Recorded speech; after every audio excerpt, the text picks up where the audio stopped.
Hai, Assalamualaikum guys. Welcome back to Afif YouTube channel. Macam biasalah, aku nak ucapkan terima kasih kepada korang-korang yang setia dengan video-video aku. Macam sekarang ni, aku nak review satu barang ni, di mana agak berbaloi lah. And then barang ni pun actually aku dah pakai sebulan macam tu. So barang ni ialah macam korang boleh tengok, glove So actually glove yang aku beli ni dekat Shopee. Aku menggunakan platform Shopee, di mana aku beli dengan harga bawah RM30 lah. So dia agak berbaloi juga untuk aku pakai. Siapa-siapa yang bekerja as a rider. Ya, macam korang tahulah, cuaca kita dekat luar sana, kalau time panas memang panas betul-betul, kalau hujan memang hujan kan. So aku suggestkan korang beli glove ni, sebab dia satu, kalau nak kata UV control tu memang 100% lah, sebab dia memang tebal weh. Bila kita cakap glove tu tebal, akan ada rasa panas sikit lah. Itu je lah satu kelemahan dia. Tapi kelebihan dia banyak Satu lagi, dia akan jaga korang punya kulit. Adalah skin burn tau.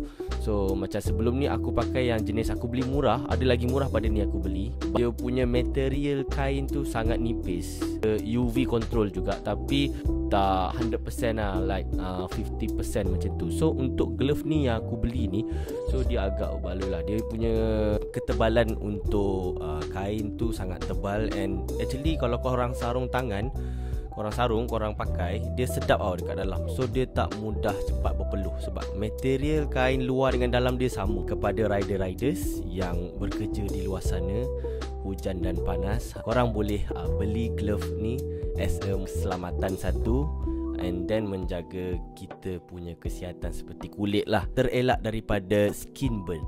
Dekat glove ni, dekat dia punya ibu jari dan juga jari telunjuk, kita boleh buka. So actually kalau kita nak touch, macam kita nak tekan phone kan, macam aku as a rider sebelum ni, of course aku akan pegang phone untuk aku check maps, and then order masuk, order keluar kan.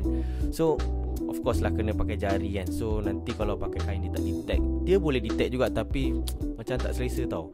So aku ada pengalaman, aku bila pakai sarung tangan yang tertutup jari ni, so bila tekan phone tu tak selesa. So memang rasa macam nak kena buka. Okay, yang glove yang aku beli sebelum ni yang nipis tu pun aku akan gunting. At least jari tu boleh sentuh handphone.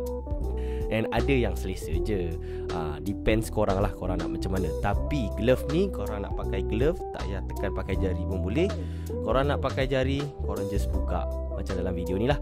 Selain daripada itu, glove ni pun dia punya material tahan lasak jugalah. Kat dia punya tapak tu kan, dia ada macam silikon. Dia bukan silikon lah, dia macam melekit-lekit punya material, supaya bila korang pegang phone ke apa benda yang licin, dia grip lah. Dekat situ dia punya grip, dia ada grip. Okay, alright guys, itu saja video pada kali ini. Macam mana korang okay tak kalau aku buat next video untuk review items dan barang-barang yang aku beli yang berbaloi, harga yang mampu milik, dan aku share kepada korang. So kalau korang nak video-video macam ni lagi, sila komen dekat bawah. Kalau korang suka, jangan lupa like, share kepada kawan-kawan, dan juga subscribe. Dan yang paling penting sekali, jangan lupa tekan lonceng notification supaya tak terlepas lah kalau aku update video-video yang akan datang. Okay, jumpa korang di video akan datang. Thank you so much kepada korang yang menonton video ni. Assalamualaikum, bye-bye. Guys, jom support Afif's channel Road to 10 Kelvin subscribers. Thank you.